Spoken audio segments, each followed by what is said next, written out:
We begin with a school threat investigation. A letter that outlined a chilling plan for elementary school students in Johnston, Cranston, and Warwick was sent to police.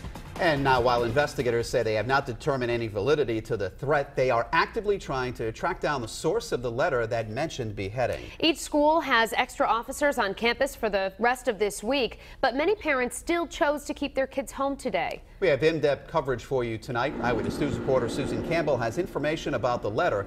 That's new at 6. Target 12 investigator Walt Buteau is taking a closer look at how the threat impacted attendance at these 3 school districts and others. But first, let's go to Sean Daly, who has details on how police are trying to ease fears. New at 6. Every single school day, teachers and administrators face a variety of challenges. But now here in Cranston and in Johnston and Warwick, they and the police are facing a frightening new concern.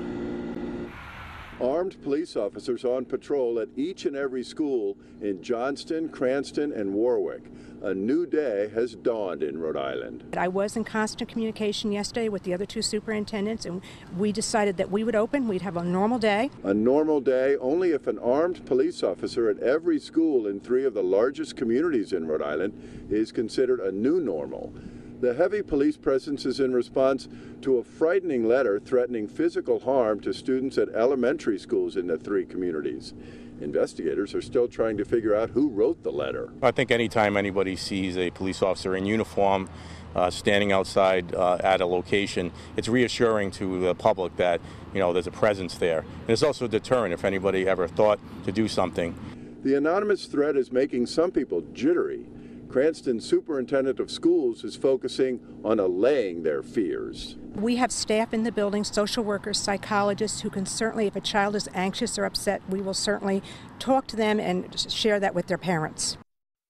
Teachers and school administrators would prefer it if they had to focus only on students learning, but now they're learning an important lesson themselves: safety first. Live at Cranston Police Headquarters with the West Bay Mobile Newsroom, Sean Daly, Eyewitness News. Our in-depth coverage continues now. Police are hard at work investigating this shocking threat and trying to catch the culprit. We've been in touch with investigators throughout the day and have uncovered new information about the letter they received. New at 6 tonight, what Eyewitness News reporter Susan Campbell has learned about that evidence. She is live now in Johnston with the Northwest Mobile Newsroom.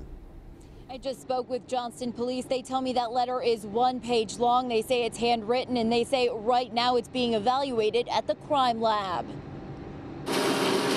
In a 1-page handwritten letter, someone threatened local elementary school students. The fear rippled quickly through 3 communities. I just want all the kids to be safe, just like every other parent. While parents worried about their kids' safety, many grappled with the question of whether to send their children to school today. She was scared to go this morning, because of all the threats that were going on. This is just becoming too common, and it's frightening to someone like me anyway with children. That's why police posted officers at schools throughout the 3 districts that were threatened. Authorities have not determined any validity to the threat, but many say it was comforting to see the extra police presence. I think maybe if they continue to patrol the schools, throughout the year after this short crisis ends, it would be something that the community would do well with. Police in all 3 communities say they will have officers posted at schools throughout the rest of the week.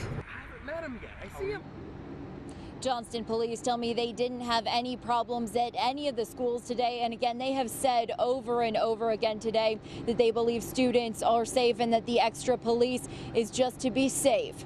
Live in Johnston with the Mobile Newsroom, Susan Campbell, Eyewitness News.